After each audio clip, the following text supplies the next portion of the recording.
The hobby is a fickle place. Today's heroes and hype stars are tomorrow's afterthoughts, with prices fading like the autos that you left out in the sunlight. If you don't care about the value of your collection, this video is not for you. But if you want to get out while there's still time and to put your hard-earned hobby money back to good use, stay tuned, because I've got a laundry list of players whose card markets are dying, and there's still time to get out before it's too late. Let's data dive.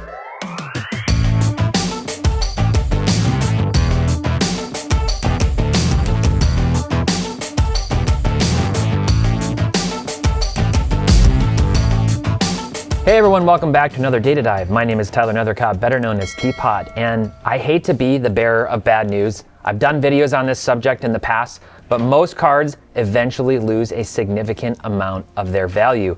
This video isn't just about money in the sense of like speculation, flipping, or investing. This impacts everyone, even us collectors. The bottom line is that you don't want to waste your money. So I'm going to break down this dynamic a bit more today, and then I'm going to talk about which players from football, basketball, and baseball I believe are dead from a value perspective, and which ones are on life support in need of a miracle to sustain. But before we get into today's video, I want to tell you about today's sponsor, Courtyard.io.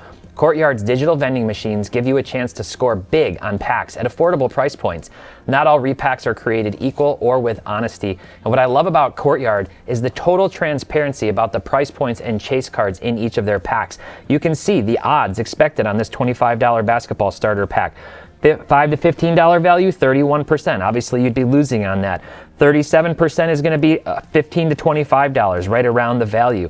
And then you start to go up the ladder all the way up to cards that could be $200 to $400. It's a chase. There's a possibility that you hit those. And then if you scroll down on the page, you see what people have been hitting recently, as well as what they call their heavy hitters, some of the chase cards in these different lineups. They have baseball, basketball, football, multi-sport packs, Pokemon, and more. And if you use code MARKETMOVERS10, that's Market Movers and the number 10 all in one string, on any $25 or $50 pack, you'll save 10%.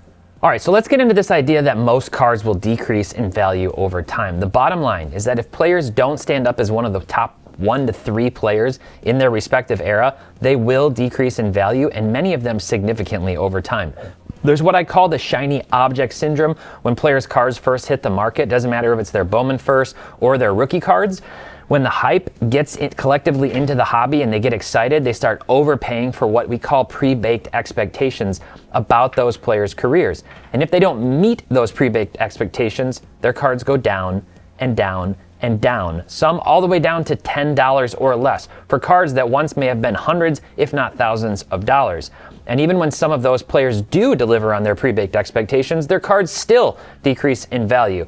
The biggest mistake that I see people making in this area is sitting on cards well past their expiration date. So that's what I'm going to try to protect you from doing today. We're going to look at 3 categories of players. 1, I'm going to show you players who were once higher in price, whose cards are now dead. No chance of ever coming back. They are officially cooked, washed up, way past their prime. Then there's another category. These are the players that are mostly dead. I think about Princess Bride, and you'd need to find like Billy Crystal hiding in the woods in a disguise to resuscitate some of these players' careers and their corresponding card prices. And then we're going to look at players who are sort of dangling on the edge. They need a big performance very soon, or it'll just be too late. And I want to get started now with football. So I'm here on price movements. Let me actually zoom this in a little bit for you. And I just filtered down to Prism Silver PSA 10s, okay? Prism Silver PSA 10s. This is a pretty good thing to look at for most players in football outside of like 2018, where there were very few of those. The silvers in general, they were like very rare in that year. So those don't always apply. But this is players who I think they're just dead. Now, I'm not going to spend a ton of time on this category for each sport because it's kind of obvious. Daniel Jones. Sorry, Jeff. Kyle Trask, your guy from Florida, is cooked. Anthony Richardson, also from Florida, ironically, who Jeff wasn't a huge fan of. He's done. His career's done. Justin Fields, done. Sam Howell, done. Mac Jones, done. Deshaun Watson, done. Minshew, Zach Wilson, Trey Lance, Will Levis, Desmond Ridder, sorry, Jeff, Aiden O'Connell, Drew Lock. All these guys are pretty much done. And you know what's remarkable is we can look at any of these players. Let's look at Anthony Richardson, for example. And let's just go back 365 days. Just in 365 days, look at where this card was. This card was all the way up to $574 and is now down to $70. And I'm telling you right now, I would sell this. Even if you were holding on to one of these right now, I would sell it. And again, all of this is my personal opinion. You are free to disagree. Take it for what it's worth and use your own data and make your own judgment calls. I'm giving you my opinion. It's not financial advice. But on all these players, they've come down so significantly. The odds of them regenerating their career are very, little to none. You might disagree on one or two of these guys, but I think all these guys at this point are washed up. They might get one of those chances, one of those things that happens in football where they sit as a reserve, as a backup quarterback on a team for a while, and the starter goes down and gets injured for a week or 2 weeks of the season. And like right when they're about to get the start, they get a very, very, very flash in the pan spike in price. That can happen. It doesn't mean it's going to. The odds that these continue to go down, that Daniel Jones continues to go down in value over time, is probably a lot more likely. And let's look at Daniel Jones and pop this open and actually look at all data. This is a card that peaked out at, $1,567 average sales price back in 2020. Look how far this card has come down in value. It's unbelievable. So these are the ones that I'm trying to give you a sense of what can happen to a lot of these players' card prices. So let's go to the ones that are Princess Bride dead, need the guy in the woods to resuscitate. The first one here, you're going to go, wait a minute. Russell Wilson. What about Russell Wilson? He's kind of an all-time great quarterback. Not like top 10 necessarily, but he had a very good career so far. He's still playing. These are pretty rare, by the way, the Prism Silver PSA 10s. There's only 26 of these, and it's 2012. It's first-year Prism. Gives this card in particular a much better chance to withstand the test of time. But if you look at his other rookie cards, his Topps rookie cards, which he actually had, football had both that year, Russell Wilson is going to be on a trajectory where he's not getting any better. He's going to go down slowly over time. Then he'll be out of the league. Then people will forget about him. And the only people, probably the only people who will be chasing Russell Wilson cards are Seattle Seahawks fans. That's it. Maybe a handful of people who collect like tier 2 and tier 3 all-time great players and quarterbacks. They'll also want them. It's going to be a pretty limited pool. There will be no more speculation, no more hype wave. That's pretty much all come and gone on Wilson anyway. So he's going to be going down in price. Brock Purdy just finally got his bag, so to speak. He just got a big payday. This is a guy who, when he came into the league, I doubted. I doubted and doubted and doubted. And then he showed me some things. And then I started to believe in him when the market started to cool on him and started doubting him. And I said, hey, I think this guy's a very solid NFL quarterback. I still think that about him. He's very accurate. He's got a really good read of the field. He's not a bad quarterback. He's not particularly, dynamic in the pocket, but he is very accurate. I call him kind of like an enhanced Chad Pennington, for those of you who remember him. He's a good quarterback. And so much so the 49ers just put all their faith in him for the foreseeable future. But San Francisco right now, they seem to have gone from like one of the best coached, best GM'd, teams in the league. They've got Shanahan and they've got John Lynch running the show, but somehow it feels like they're headed in the wrong direction, very much so. Brandon Ayuk, they had the drama with him last year. They signed him, then he got hurt. They just moved Deebo Samuel over to the Commanders. They've got Ricky Pearsall, who knows if he's really going to be able to break out and be a viable 1 or 2. CMC's not getting any younger and obviously has ongoing health concerns. George Kittle is not getting any younger. Like the whole team seems to be kind of crumbling. Their defense isn't what it used to be, and their offensive line isn't what it used to be. So Purdy, I look at this and I go, okay, like he's already kind of like over the last year come down, and I think to me the inertia is there.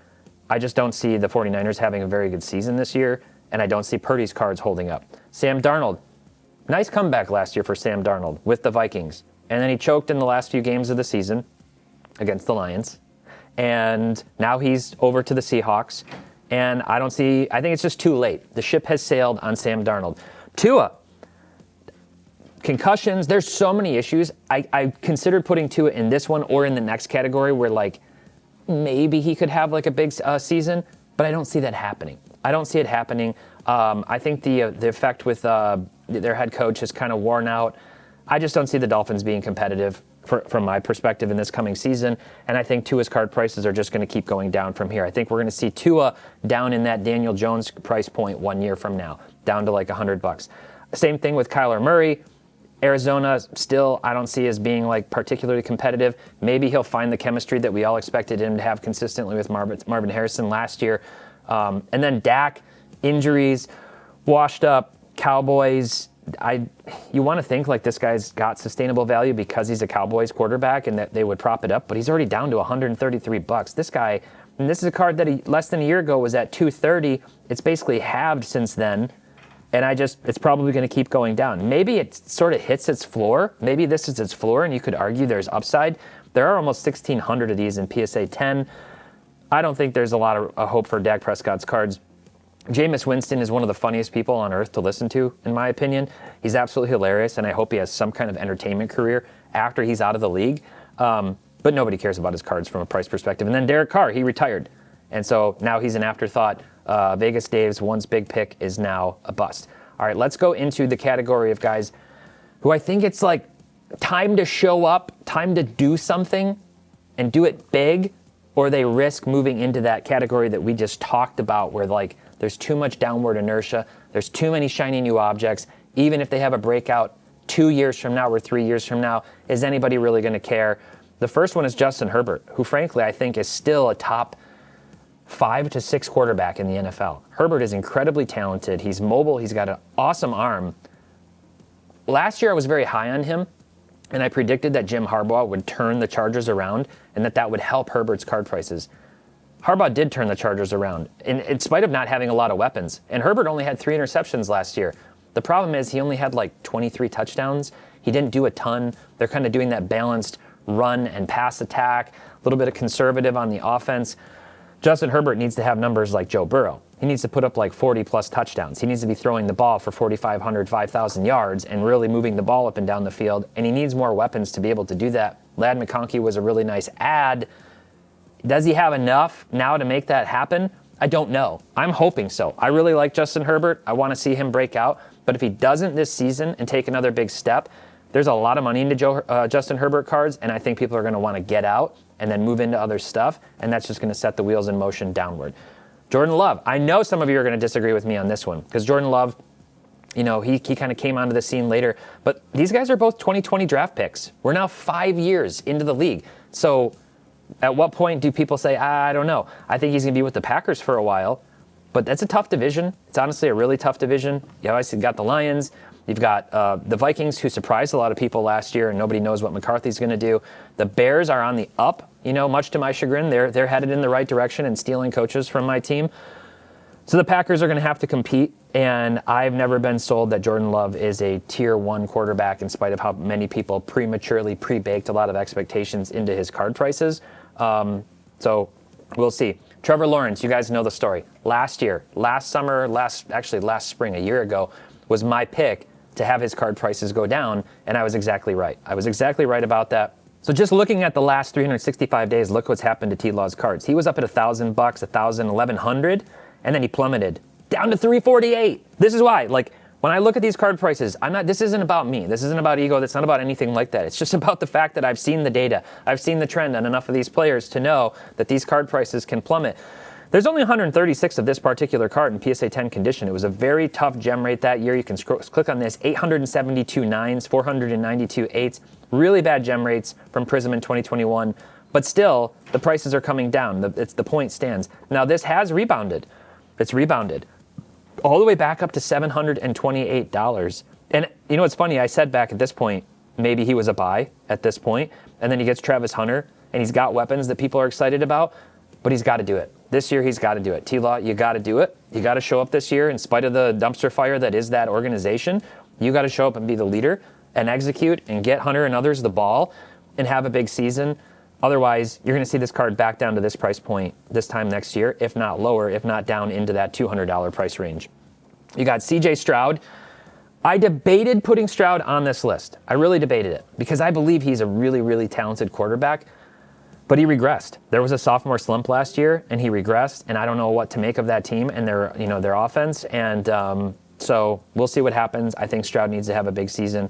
Bryce Young has a terrible rookie year, then he gets benched last year, then he comes back and actually looks halfway decent. The Panthers, again, they're one of the worst teams in the league. Who knows what's going to happen there? He's down to $208, so in a way, his prices have come down. If I actually pop this open, let's look and see where his high point was. So he never really peaked out as high as these others, was like $400 at its high point, and now he's down to 200. You could argue that he's a buy right now just because he's come down so significantly, but I do think he needs to, like, if he has another really bad year, he's cooked. He's going down sub 100 by this time next year. And then Jared Goff. And this one, this is where all my Lions fans, I love you guys. You know I'm diehard Lions, my favorite, team. And I love Goff. I'm really worried about this season. Our schedule is ridiculously difficult. It's one of the most difficult schedules in the NFL. There's a world where we could start out 0-3, 0-4. I hope it doesn't happen. We start out playing at the Packers, I believe, and then we've got the Bears, who in spite of being one of the worst teams in football for the last 3 years, have competed in almost every single game twice a year with the Lions during one of their best stretches, their best stretch in history. And then from there, I think we've got to play like Philly down the line. Our schedule's just really tough. I was looking at it the other day. And I'm worried about the loss of the coaches, and I'm worried about the offensive line, and I'm worried about our defense not having added enough pieces. We've got incredible offensive weapons. We've got Goff is a very good quarterback, as he's proven, and we've obviously got really good running backs and receivers. Is Dan Campbell the mastermind, or, we'll see. We'll see. So Ben Johnson may have been the mastermind. I'm worried about it, and if the Lions don't have a good season, I'm always prepping myself for disappointment and letdown. Then Goff's prices are going to start to go down too. He just hasn't done enough in his career to sustain these card values. And then, like, personally for me as a Lions fan, if I want Goff cards, I want Goff Lions cards, not Goff rookie Rams cards. And so that can impact his card prices as well, because I don't think there are very many Rams fans out there, in spite of him going to a Super Bowl with them, who are like super excited about his card values. All right. Last comparison, I just wanted to sort of compare the trajectory and look at where Justin Herbert and Jordan Love have been. And so I'm kind of looking at their card prices over time. This is sort of all time. And you can see it's a tale of two stories. Herbert was very highly priced and started to come down. Jordan Love wasn't, and then he started to go up as he got that starting job. Now they've sort of coalesced into the same position, similar price points, about a $65 difference right now. So I think both of these guys are just an example, kind of different career arcs, but they're at a point where both of them need to have big seasons, need to really solidify themselves into that top 5 conversation for quarterbacks in the league, or everybody's going to keep being excited about the Caleb Williams and the Bo Nix and everybody else of the world and any new quarterbacks as well. All right, one more spoiler here in football, and then we're going to shift gears and go over to basketball. Travis Kelce. I wanted to look at one positional player at least, and I think that Travis Kelce he's on his way out. He's on his way out in a whole bunch of ways. He's going to move into more of this media role and sponsorships and ads and Taylor Swift and all this stuff. And you can see his numbers are declining. He, only had 3 touchdowns last year, 823 receiving yards, only 8 in the last 2 years, contemplating retirement. Like, there's not a lot left in the tank for Travis. His brother retired. He's just about done. It's been a really exciting hype cycle for his cards. And if we take a look at that, we can see here are some of his cards. And overall, I think what was I looking at the last 365 days? Let me just update this. They're down. A lot of his cards are down, and I think they're going to continue to go down. At a point, he's going to retire, and this happens to even the best players. This happened to Brady, big time. He retired, and then his cards went down in price significantly. It happened to Peyton Manning. It happened to Drew Brees. It happened to a lot of guys. They retire. They're out of the public consciousness. In spite of having Hall of Fame, first ballot, consensus careers, they're out of the league, and their cards go down in value. So watch out for Travis Kelce cards. All right, I'm going to shift over to basketball, but before I do that, I want you guys to know you can get access to all this data, all this Market Movers data. If you go to marketmoversapp.com, you can choose, scroll down, select any one of our plans. You can manage your collection, track your price movements, all of these different tools right at your fingertips, mobile and web. And if you use code DIVE when you check out, it'll get you 14 days free. So you won't pay anything up front, and then you'll get 20% off any plan for life by checking out and trying Market Movers. Okay, let's go to basketball, and I'm going to change my filters here.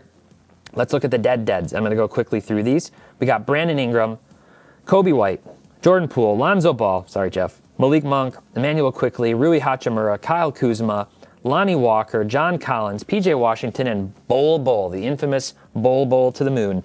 $10, $7, $9, $11, $13 for PSA 10 Prism Silvers for all these players. This is what I was talking about at the beginning of the video. These things go down and down and down. You're going to be disgusted when you see how high Bol's card was at one point. You see this? This card this was like COVID insanity. Okay, we always got to put that through that lens. $720 for this PSA 10 Prism Silver for Bol, based on pre-baked hype expectations for a long, lanky guy. And he came all the way down to $7.52 plus taxes and shipping. Not great. So these are all the deads, okay? Just as an example, so many of these players have come down significantly. And some of them even have had like decent careers. Brandon Ingram hasn't had a bad career. He just hasn't had a great career at all.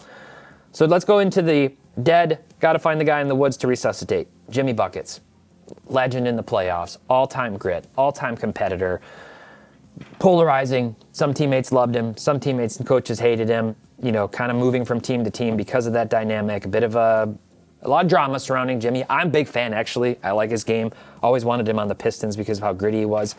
He's at $1,250. This is a Prism Silver PSA 10, so similar from 2012. Similar to Russell Wilson. Same dynamic here. So I wanted to compare all the apples to apples, but I wanted to throw Jimmy on here. But in general, Jimmy Butler cards, like if you're a Jimmy Butler fan, unless you've got to have the cards now, don't go out like looking to buy Jimmy Butler cards right now. Just don't do it. Wait a couple more years. Wait another year. Wait a couple more years. Be patient. Wait until he's for sure sunset or out of the league.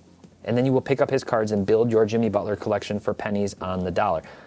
I do that with so many Detroit athletes. I like to collect the older, like the Placido Polancos and the Curtis Grandersons and just so many past athletes. Marvin Jones Jr., all these guys. I like to go pick up their cards, and they are so cheap now because they're not playing anymore. So that's what I mean about like saving money for your hobby budget and just being smart and patient and playing the long game a little bit as opposed to like paying 10, 20x on some of these card prices because these guys are still playing right now. Let everybody forget about them, and then you build your PC for your favorite teams and players. Embiid. All right, Jeff and I did the challenge last year, the speculation challenge to see who can make more money with a budget. I think it was a $2,000 budget before and then after the season. I beat him, of course. But Embiid was my one big bust pick. I bought this card at I think this was the one I bought it at, like $793, this sale. And then it immediately plummeted down to $338, and now he's kind of hovering this price range. There's not a lot of these, but I'm telling you, in spite of how good Joel Embiid is, phenomenal player. I don't care what anybody says. He's incredible. You know, what they don't like the fouls and the injuries and the playoff disappointment. He's an all-world MVP winning player. And he's down to $573. I don't see this card going anywhere. It might stay here. I think there will be some volatility like we've seen over the last year. But I don't really think there's anything that Joel Embiid can do at this point to break out. His health has me concerned. And the 76ers are not going to be a good team this coming year, in my opinion. So I would stay away from Joel Embiid. Halliburton. Look at his stats, okay? He had really good stats and incredible efficiency 2 years ago. And then this last year, he wasn't very good during most of the season. He wasn't all-star caliber. He just wasn't very good. His assist-to-turnover ratio is all-time. Legendary good. Really, really good. Impressive. He showed up in the biggest moments during the playoffs while only averaging like 17 points a game, 11 assists. Not phenomenal, but he hit all those clutch shots and it put him into the spotlight, and that's what made his card prices spike. And then he, tragically, I'll say this, really drastically, I feel really bad for him and for Pacers fans and his teammates, tears his Achilles in Game 7.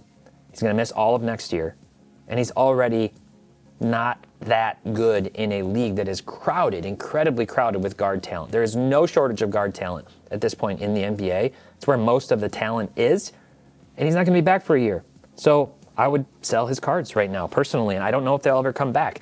They might go down, and then maybe heading into a few seasons from now, you can speculate on him if he's coming back, but they're already down. They're already down significantly. They're going down. I love some spicy P, Pascal Siakam. Personally, one of my favorite players in the NBA. I wanted him when he left Toronto to go to Detroit. It didn't happen. But he showed up, and he was their MVP in the conference finals. And in my opinion, he was the MVP for them in the finals.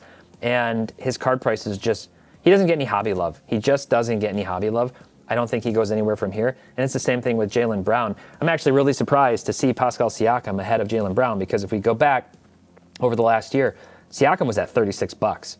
You should have bought him then. In fact, I think I said in a video I would buy Siakam then, and he has spiked up like crazy. Jaylen Brown's the opposite. The Celtics disappointed. Jaylen Brown got hurt. He's down. They're not going to be good last year. They seem to be selling on a lot of assets to the team to accumulate new draft picks and things. They're going to be tanking next year, I think. maybe a middling playoff team at best, but they won't be competitive. And then they'll be back 2 years from now. Right now, I'd sell on Jaylen Brown. At this point, Karl Anthony Towns, who was at one point, like 2 years into the league, voted by all the league GMs and owners the #1 player they would draft if they had the #1 draft pick of active players in the NBA. And now nobody cares. $200 on his Prism Silver. $200. Like, look at this. Look at the career Karl Anthony Towns has had. And look at the career that Austin Reeves has had, who I like as a player, as a role player. And they're less than $50 different. That's what the hobby thinks at this point about Cat. He's going down. Nowhere to go from here. Bradley Beal, he's going to be out of the league soon, in my opinion. He's not capable of scoring like he used to be. Austin Reeves is solidified as a role player. I think he stays with the Lakers, but he's after LeBron, after Luka, he's not gonna have the same life. They just added Ayton and other, they've got other pieces. De'Aaron Fox has never gotten hobby love. He's always been hovering just below that threshold of like top guard in the league and like incredibly talented all-star caliber guard in the league. He's really good. I knew he would get a price spike for going to San Antonio to play with Wemby, and now he's there, and people aren't going to care. You're going to have Stephon Castle, and you're going to have Wemby, and Fox is going to be sort of like lingering as like the veteran leadership speed, but he's not going to do enough to solidify a name for himself. Jalen Green heads to a team with way too many guards where he's going to be competing for buckets. I don't think he has the chance with Booker and others to break through there. Franz Wagner, Orlando's building a deep team with a deep roster. He's a very talented player. He's never going to be All-NBA, and he probably won't make any All-Star teams. And because of that, I'm not buying on him. Jalen Duren, same type of thing. I really like Duren. I'm glad he's on the Pistons. I don't think he's ever going to break out and become like an elite scorer, and because of that, he's going to go down. Scotty Barnes, I think it's pretty much like, I think Scotty Barnes is like headed now for RJ Barrett territory. He's just like 2 years behind him. This is where RJ Barrett was a couple of years ago, if you look, and now he's all the way down to $30. Darius Garland's a very efficient guard. He's another one lost in a sea of guards. People just don't care. And Scoot Henderson, I believed in this guy so much coming into the NBA. I thought he was going to win Rookie of the Year. I picked him to win Rookie of the Year over Victor Wembanyama before the season. I thought he would make an immediate impact, explosive, and suddenly he just can't figure out how to shoot and hasn't been able to compete at the NBA level, and I don't think he ever will. So I wouldn't hold on to Scoot cards. All right, let's move into the life support category here. Maybe you're surprised to see Paolo Banchero, who just got a big time payday. There was like an article or something about like, why don't people care about Paolo Banchero cards? And it's like he's just slightly too big and not explosive enough to like garner. It's kind of like that same build as like an RJ Barrett or a Scotty Barnes or some of these other guys. He's not doing enough explosive highlight stuff to get people excited, and he's not doing enough statistically quite to blow up. And he plays for the Magic, who just historically aren't competing. He's another one of these #1 draft picks that's like, I think he's very, very good. I just don't believe that the hobby is ever going to actually really significantly care about him. I really don't. It's on the fringe. It's still early. He's going to be, 22, 23, 24, 25, right? Like he's going to be heading into his 4th season. And he is really good. And Orlando recognizes that and gave him and paid him as such. It's a question of what will the hobby think long term. I don't know if Paolo can break through and get into that discussion. I guess time will tell. Ja Morant, a lot of concerns. Still off the court concerns. Can't stop making gun gestures, getting suspended, doing other things. His play decreased last year. He's had injuries. One of the most exciting college basketball players I've ever seen play. One of the most exciting, explosive NBA players that's hit the court. I think it's just sort of like, I don't know. I don't see Ja like taking that step into the upper echelon at this point, in spite of where he was a few years ago. It's not over. That's why I say there's like a chance. There's a chance these guys make this big comeback, but I'd have to see it next year. And because it's like a slim chance, in my opinion, I would just be moving my money into other things other than Ja. LaMelo playing for the Hornets and injury problems. He's really good when he plays. Very, very good all-around player. Defensively, but like offensively, very talented. Plays for the Hornets. I don't think people care. Maxey, injured on a dumpster fire team at this point, in my opinion. All the hype last year, a year ago. Like his cards, let's look at this. This card was all the way up to $320. He was one of the players people were most excited about heading into the last season, and he's come down, down 40% or so in the last year on that card. And then we've got Donovan Mitchell. I like Donovan Mitchell. He's really good. He's one of like 5 players in the NBA, if I had to pick, who's I want the ball in his hands late in the game to take over, or in a big game. I just want him on my team on the court. He is a big game player. He's a clutch player. I really like him. I love watching him play. Cavs choked. Everybody kind of thought they would, other than Cavs fans. They choked, unfortunately. They lost. They got bounced. And I think people are just like, I don't know if I really care about Donovan Mitchell's cards. Brandon Miller, really talented. It's still early. I don't know if he's talented enough to break through. And he's on a Hornets team with LaMelo Ball. And so I think it's LaMelo's team at this point until proven otherwise. And he was hurt last year. Chet just had his chance to shine. Chet had his chance to shine. And he did in some ways defensively, and he affected shots and he did other things. I don't think he's going to break through, especially on that incredibly, incredibly deep Thunder team, especially when you have Shea and Jalen Williams. I don't think he's going to break through as like a true number 1 or number 2. He can't. And because of that, I think he's going to keep going down.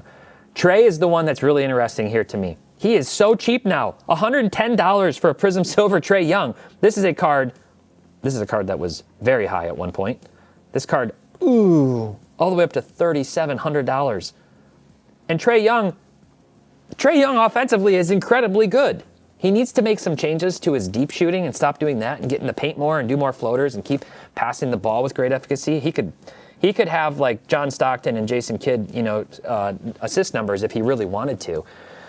$110. It almost makes me want to buy Trae Young. I have an Optic Hollow BGS 9.5 at home that I was looking at. I'm like, these have come down so much. It's incredible. But I like Trae. He's local here. The Hawks are on the up. I got to think if they have a good season this year, this card bounces back at least into the $200 range. He's come down a lot, but I don't know. I think it feels like the ship has sailed in some ways on Trae in terms of the hobby's public eye. Jaren Jackson Jr., I love. I might buy some of his cards for my collection. He may hover here. He could break out. His three-point shooting was up to like 37 or 38% this last season. He obviously won Defensive Player of the Year a couple years ago. He's really talented. In my opinion, he's the best player on the Grizzlies, not Ja Morant. I think Jaren Jackson Jr. is the best player on that team all around. And he can score. He can do a lot of different things. I just don't know if he can get up into that like 28 to 30 point per game range to actually get some attention. I think he's got to do that in the next year, or he's stuck here or potentially started to decrease down into that $50 or $30 range. Here's a really interesting one. I had Michael Porter Jr. on my like dead list, and then I'm like, well, he's going to the Nets where guys like Cam Thomas and others have been able to break out. He's going to get opportunities to score. He should be able to score at will. He can shoot the 3-ball incredibly well, and now he's out of a system that was dominated by Jokic and Jamal Murray and others. So we'll see. We'll see he's very cheap right now. Like $20, there's like almost no risk. Okay, if it goes to 10, okay, maybe, but like if you can scoop one of these for $20, okay. If you're looking at more like over the last 30 days, like $30, $40, now you're starting to say maybe not. But he's a guy that I'm like, he could make a big comeback if he has a big season. I don't know what the odds of that are going to be. All right, so what I did was I'm comparing the stats of 6 players last year in the NBA, just blindly. I want you to look at these with me. And I want you to decide, just looking at these stats, which of these players do you think is the best player from this list? And do you think any of them really stands out significantly over the others? This got 25.2 points and 7.4 assists, 26 and 7. We got 26 and 9, 24 and 5, 23 and 7, and then we got 24 and almost 12 assists per game. So these are guards. Effective field goal percentage, definitely higher on this guy who had 55%. That's on the high side for a guard for sure. All the way as low as 49% on effective field goal percentage. So look at these and just take a minute. Like, oh man, one of these guys is like way better than these others, right? Let's scroll up and see who these players are, okay? Here they are. Jalen Brunson, Donovan Mitchell, Ja Morant, Cade Cunningham, Trae Young, and LaMelo Ball. Cade had a great year last year, a breakout year. Effective field goal percentage, here's Brunson at 55%. You got Spida at 53, Cade was at 52, and then you had LaMelo and Trae down in the 49% range. Trae with all the assists, Now, this doesn't take into consideration like defensive liability, although I'm going to be honest, none of these guys are particularly good on defense. None of them are known for defense. None of them stand out for defense. Sure, like Cade and Ja will get up for, and Mitchell will get up and block some guys once in a while. But these are offensive players. They're guards. And their stats are very similar. Their prices are not similar at all. They're on very different trajectories. So if I look at this right now, and I look at the price difference, Cade's at $475 on his Prism Silver PSA 10.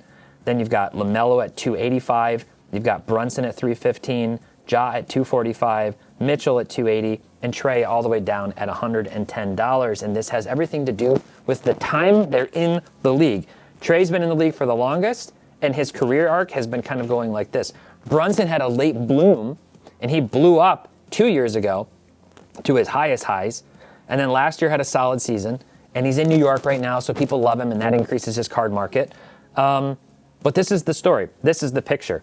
And we could very well be looking 3 years from now, 4 years from now, at Cade's cards and see that they're down to $100. If he doesn't get championships, if he doesn't take Detroit deep, if he doesn't continue to improve his game, that's what happens with these cards. So I wanted to show you that as a, to kind of just make a point.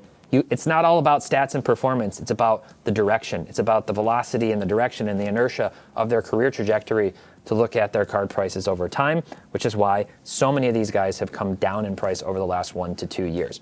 All right, lastly, we're going to go to baseball, and I'm going to go pretty quickly through these. All right, so baseball. These are the deads, never coming back. Brett Beatty. I just don't think he doesn't have it. He doesn't have it. He's not a bad player. He's playing. He doesn't, but he doesn't have it. He's not going to break out. He's not going to light the world on fire. He's at $175 right now on his Bowman Chrome autos. That's what I'm looking at for all these players. Their base Bowman Chrome auto first PSA 10. He doesn't have it. $175. Easy sell for me right now. Easy sell.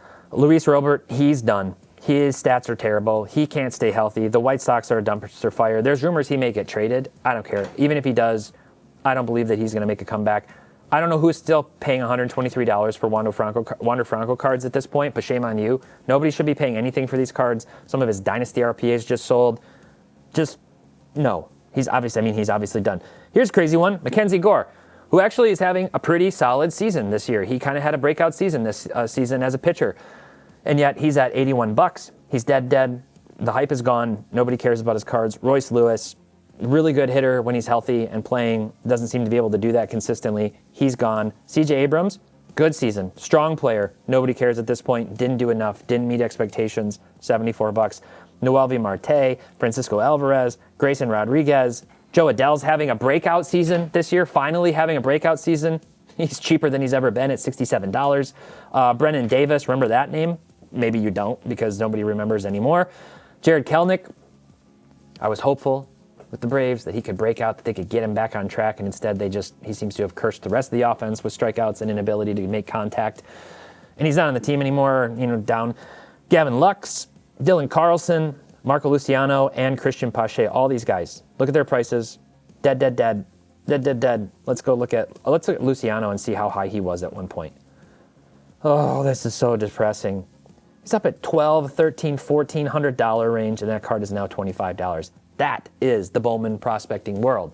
That is what happens with 90% of these players in a matter of a few years. It's such a hype cycle, and it's me, super excited when the product comes out, and then they dip, and then you hover, and then you scoop them, and then you wait for the call-up if they get it, and they pop off, and you sell them, and then they just tank when the players don't play well. That's the cycle for Bowman prospects. It's crazy. It's never going to change. I don't think it'll ever change. I'm not sure I want it to change, but I want you to be aware of the dynamic so that you're not one of the people holding the bag or getting stuck with that. And I guess if everybody becomes aware of that at some point, then they will, not do that anymore. Okay, here's the guys who are dead and I think would be in need of a miracle to make a comeback. Jordan Walker, I know you're like, well, he's still pretty young, but he hasn't shown anything at this point at the major league level capable of hitting. Volpe, on the one hand, you could look at his stats and be like, well, they're not that bad. And then on the other hand, if you look at his stats and compare him to the rest of the league, they're like bottom in a lot of categories. This is a guy who obviously had so much hype behind him because he's a Yankee and all the different reasons. In his MLB debut patch, I think, what did it sell for? Some insane money a year ago, I think. Or maybe it was a bounty. I can't remember, but I don't think Volpe's coming back from here. Jordan Lawler, This is one, those who are into prospecting will probably disagree with, but this guy got called up and he wasn't good, and then he gets called up and he's not good. I don't think Jordan Lawler's going anywhere from here. Evan Carter, incredible start to his MLB career, and now not so much. I'm going to look at the Young brothers. I love these guys. I think they're into the hobby. I know that. And if any of you athletes, by the way, are watching this video, this is not personal. It's just the data, and it's the hype trends, and it's the rest of the hobby and their opinions, so blame them. But Josh Young, he's down to $81. Jace Young's down to $38. When you start getting into this category for guys that could still get another crack at it where they're young, I mean, maybe you just make the argument like, I don't know, I guess I would hold it. I'm not rushing out to buy these cards. I don't know that I would sell at this price point because there's a chance he comes back and performs well, but you got to make that evaluation. Each of you has to make that evaluation. Tristan Casas, Bobby Miller, who's got some of the nastiest breaking pitches on planet Earth, but he got injured last year and he hasn't been the same. And he had like a 12.7 ERA this year when he pitched a few times and then is out again. And then Heston Kjerstad, who's high draft pedigree, great minor league numbers, hasn't been able to put it together at the MLB level. He's the dead. And then let's go to the guys who are kind of on life support. And this top one, I know, maybe these top two are going to they're going to upset a lot of you. I don't hear anybody talking about J-Rod anymore. His card prices are still holding strong. He was one of the most exciting electric players just a few years ago. The face of the league. Topps had him in their commercials for their packs and doing the recipe cooking and all this stuff. He's a fun guy, very charismatic. Made the All-Star game this year. And I saw this stat yesterday. It showed, I wish I could remember. Like Rowdy Tellez got cut from the Mariners for like certain stats with like a 600 OPS. And then J-Rod made the All-Star game with the same exact stats with like a 600 OPS. He's got a WAR that's like 2+, I think, because of defense and because of his position. His card prices are still very high. I think the probability that his cards continue to go down is higher than that his cards continue to go up. We talk about J-Rod a lot, in particular on our Spitball and Cards podcast. I don't know. This is one I'd love to hear from you baseball fans in the comments. Let me know. Be nice. It's my opinion. Again, it's my opinion on J-Rod, and I like him, and I'm rooting for him. I really am. I'm just not optimistic. I'm not optimistic, and I wouldn't be buying any J-Rod cards at this point. His play does not match his current price point, and that's what really concerns me. Jason Dominguez, this guy's been so expensive and so hyped and had so many expensive sales, including that like $450,000 Superfractor auto sale. And for what? Let's go look at Jason Dominguez's stats. We're gonna go over to Google, click on his stats. He's not having a bad year. A 111 OPS plus. He's above league average. He's got some stolen bases. He's got a 1 WAR in 256 at bats. So he's better than league average. He's not $450 Bowman Chrome first PSA 10 value by any stretch. And that's what I'm worried about with Jason Dominguez. Colt Keith, a guy that had a lot of hype behind him with Detroit. We saw Torkelson break out this year. We've seen Riley Green take another step and break out even more this year. Casey Mize finally broke out this year. Colt Keith, just as of recording this video, had back-to-back games with home runs. He's been turning it on a little lately. I really like Colt Keith. I'm glad he's on my favorite baseball team. His price point right now would suggest that he should be doing more. That's what I would say. And I worry that if he sort of stays where he is, it'll be by the end of the season, into early next season, that he'll be like $100, not $300. So something to be really careful with. Drew Jones, he's 22 now, and he is not hitting the ball well in high A. That's the reality with Drew Jones right now. He's at 21 or 22. He was born in 2003. He's not hitting the ball well. It's like he's hitting, I don't know. Let's look. Let's look at Drew Jones. Let's look at his stats, okay? He was born, so he's 21 right now. He'll be 22 in November. 245 with a 633 OPS, just 1 home run in high A. Remember when there was a $500,000 bounty on his Bowman Chrome Superfractor auto? It's to the wrong tab. $250. Let's look at this. He's on the rise right now. I mean, I don't know. I don't know what's going on here with Drew Jones cards. He's come down some since the early debut. I guess people are just sort of hovering on these in PSA 10 condition. There's not a lot of them, only 84. Maybe that's part of the dynamic. I don't believe in it. Dylan Cruz, he needs to really turn it on. He's just not performing so far. He needs to turn it on. Bo Bichette is like a good baseball player, good contact hitter. He's not having a bad season. He's another one of these guys. I'm just afraid he's moving out of the tier where people care into the tier of like, hey, he's a pretty good player. You wouldn't mind having him on your team. There's actually rumors that he might get traded to the Tigers, and I would be happy with that. I like Bichette. He's not super good. And because of that, his card prices have been coming down too. Actually, let's look at over the last all data. This is a card that was up at $2,000 and has now come down significantly. So Bichette, Logan Gilbert, solid pitcher. Let's look at Logan Gilbert. Let's look at his stats. He's up to a 3.88 ERA, so not the best, but he had a really good year last year. And he led the league in innings pitched last year. He was very good last year. So 3.23 ERA. It doesn't matter. He's a pitcher. He's not the best pitcher in the league. He's not winning a Cy Young. So he's going to keep going down. Jazz Chisholm, nobody cares at this point. Sorry, Jazz. Like, he's flashy and everything. Luis Arias, everybody's new. Tony Gwynn. Well, they've moved on to Jacob Wilson for contact hitters. They're going to forget about Luis Arias. Michael Busch, actually really good player too. Nobody cares at this point. $120. Elio Ramos, he's got some power. He's got some pop. He's a stocky guy. He makes plays. Again, nobody cares. And then Ceddanne Rafaela, pretty electric in the outfield, makes really good plays. He's another guy just kind of lost in a Boston team that's floundering right now and can't decide who they want to keep and who they want to trade and who they want to pay and who they're irritated with. It's a bit of a weird dynamic with the Red Sox right now, and I just don't see him being one of their top players. They paid Christian Campbell. They've got Mayer. They've got Roman Anthony. He's going to get lost in the shuffle. He's not one of their top prospects anymore.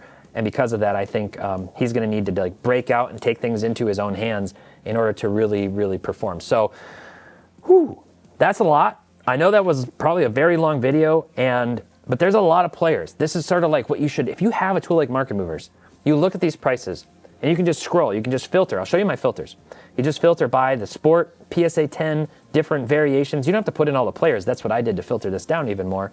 But you can look at that data, and then you can see why is this player the same price as this other one who's really good? And ask those questions.